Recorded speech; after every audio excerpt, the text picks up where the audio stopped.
First, you make sure you check off the Smart Guide on the window. And then select the oval tool to create a perfect circle by holding down Shift and Option key on your keyboard. Then go to the Selection tool and then press down the Option key and drag the circle to the right to copy and paste. Then you're going to go to Pen tool.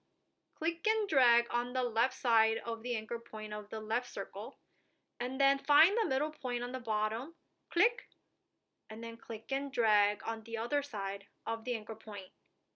Click off the last anchor point to break the handle, and then enclose that with the first anchor point you created. Now you have 3 different shapes. You're going to select all 3 shapes together, and then you are going to combine them together by going over to ShapeBuilder tool on the toolbar, and then just make sure just combine all shapes together, just like that. And then you're going to go to the Selection tool and switch the color so you have a perfect heart shape. Let us review.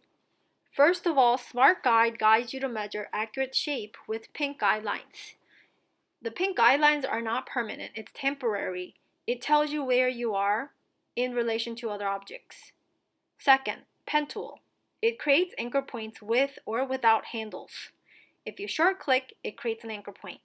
If you go click and drag, you actually create a handle.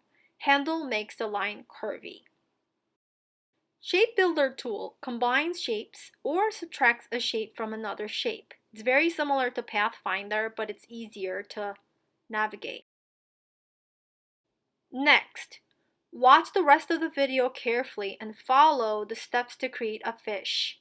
Don't forget to jot down some notes in your process journal so you can apply these skills into your own designs in the future.